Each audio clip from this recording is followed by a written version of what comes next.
สบายดีท่านผู้ชมที่เคารพทุกท่านสำหรับวิดีโอนี้ข้าพเจ้าก็จะเล่าเกี่ยวกับสถานการณ์ที่มันกำลังเกิดขึ้นอยู่ในภูมิภาคตะวันออกกลางให้บรรดาท่านผู้ชมได้รับชมรับฟังนำกันเหมือนเดิมท่านผู้ชมโดยเฉพาะหลังจากที่โดนัลด์ทรัมป์ประธานาธิบดีของสหรัฐอเมริกาได้ประกาศว่าจะยุติการโจมตีประเทศอิหร่านเป็นเวลา2 อาทิตย์นั้นก็เฮ็ดให้สถานการณ์ต่างๆในภูมิภาคตะวันออกกลางนั้นเบิ่งคือว่าจะเป็นไปในทิศทางที่ดีขึ้นหรือว่าพัฒนาไปในทิศทางที่ดีขึ้นเฮ็ดให้ราคาพลังงานในตลาดโลกนั้นลดลงทันทีประมาณอยู่ 15% ท่านผู้ชม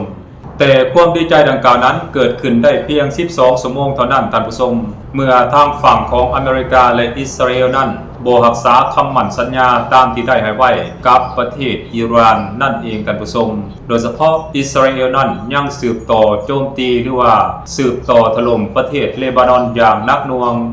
ซึ่งอิสราเอลนั้นได้ออกมาประกาศว่าการหยุดยิงเป็นเวลา2 อาทิตย์นั้นบ่เกี่ยวกับอิสราเอลแต่อย่างใดมันเป็นเพียงการประกาศหยุดยิงระหว่างสหรัฐอเมริกากับอิหร่านบ่เกี่ยวกับอิสราเอลแม้แต่น้อยเดียวเพราะฉะนั้นอิสราเอลจะเดินหน้าโจมตีประเทศอิหร่านและเดินหน้าโจมตีประเทศเลบานอนต่อไปซึ่งอิสราเอลนั้นก็ได้โจมตีบรรดาพื้นฐานโครงหลังทางด้านพลเรือนโดยเฉพาะแม่นโรงหมอเป็นต้นเหตุให้เกิดมีผู้บาดเจ็บล้มตายเป็นจำนวนหลายการกระทำของอิสราเอลในครั้งนี้ก่อให้เกิดการวิพากษ์วิจารณ์และการกล่าวประณามจากนานาชาติเป็นวงกว้างโดยหลายชาติก็ได้กล่าวหาและประณามให้ประเทศอิสราเอลว่าเป็นอาชญากรสงคราม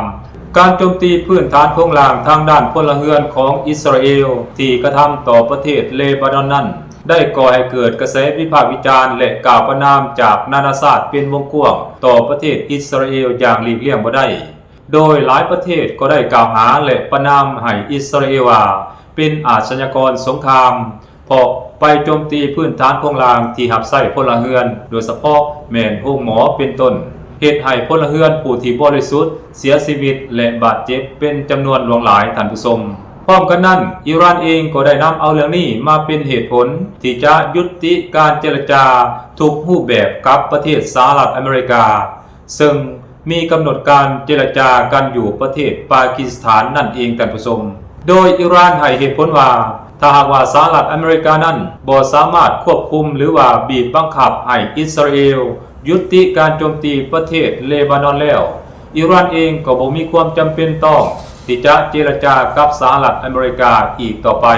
เพราะในแถลงการหยุดยิง2 อาทิตย์ระหว่างสหรัฐอเมริกากับอิสราเอลนั้นรวมมีการหยุดยิงในประเทศเลบานอนนำแต่อเมริกากับอิสราเอลนั้นกลับบ่รักษาคำมั่นสัญญาที่ได้ให้ไว้กับประเทศอิหร่านเพราะฉะนั้นอิหร่านเองก็มีเหตุผลที่จะยุติการเจรจาทุกรูปแบบกับประเทศสหรัฐอเมริกานั่นเองท่านผู้ชมพร้อมกันนั้นอิหร่านเองก็ยังได้ให้คำมั่นสัญญาว่าอิหร่านนั้นจะตอบโต้ต่อการกระทำของอิสราเอลนี้อย่างหนักหน่วงแบบบ่เคยมีมาก่อนอย่างแน่นอนท่านผู้ชมและแล้วอิหร่านเองก็ได้ปฏิบัติการเอาคืนตอบโต้ต่อการกระทำของอิสราเอลนั้นอย่างหนักหน่วงแบบบ่เคยมีมาก่อนเช่นเดียวกันเหตุให้กรุงเทลอาวีฟเมืองไฮฟาและเมืองอื่นๆของอิสราเอลนั้นต้องจมอยู่ใต้กองไฟ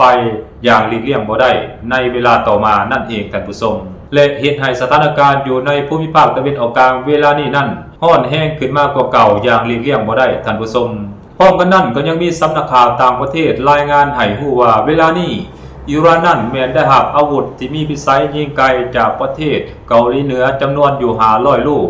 ซึ่งอาวุธดังกล่าวนั้นแม้นได้แยกสิ้นส่วนส่งให้กับประเทศอิหร่าน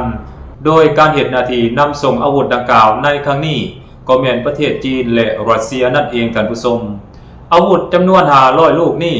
สามารถยิงไปไกลฮอดสหรัฐอเมริกาโดยเฉพาะมีคนประเมินว่าอาวุธดังกล่าวนี้สามารถยิงได้ไกลถึง 15,000 กิโลเมตรและมีความไว20 มัคหรือว่า20 มัคซึ่งเหตุให้ระบบป้องกันภัยทางอากาศประเภทต่างๆของสหรัฐอเมริกานั้นจะบ่สามารถยับยั้งอาวุธดังกล่าวนี้ได้ถ้าว่าข่าวนี้เป็นความจริงแน่นอนท่านผู้ชมความกดดันก็จะตกไปอยู่ที่สหรัฐอเมริกาอย่างหลีกเลี่ยงบ่ได้เพราะจะเห็นให้แผ่นดินใหญ่ของสหรัฐอเมริกานั้นตกเป็นเป้าหมายโจมตีของประเทศอิหร่านแบบอัตโนมัติและงานนี้ก็อาจจะเห็นให้แผ่นดินของสหรัฐอเมริกานั้น ตกเป็นเป้าโจมตีเสียหายอย่างหนักหน่วงแบบบ่เคยมีมาก่อนก็เป็นไปได้ท่านผู้ชมเพราะข้าพเจ้าเชื่อแน่ว่าทางว่าอิหร่านนั้นได้รับอาวุธจำนวน500ลูกจากเกาหลีเหนือแบบเบ็ดเสร็จเด็ดขาดหรือว่าสำเร็จเป็นที่เรียบร้อยแล้วงานนี้ผู้ที่จะตกเป็นฝ่ายรับก็น่าจะเป็นอเมริกาอย่างแน่นอนท่านผู้ชมเพราะมันหมายความว่าต่อไปนี้แผ่นดินใหญ่ของสหรัฐอเมริกา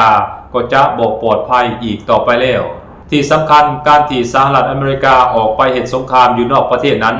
ในระยะผ่านมานั้นก็บ่เคยเกิดความเสียหายกับแผ่นดินใหญ่หรือว่าประเทศของตนเองจักเทื่อแต่นับจากนี้เป็นต้นไปอเมริกาต้องได้คิดและทบทวนขึ้นใหม่ว่าต่อไปนี้แผ่นดินใหญ่ของสหรัฐอเมริกาก็จะบ่มีความปลอดภัยและจะเกิดความเสียหายอย่างหนักหน่วงแก่บรรดาพื้นฐานโครงสร้างต่างๆของสหรัฐอเมริกาอย่างหลีกเลี่ยงบ่ได้ท่านผู้ชมสบายดี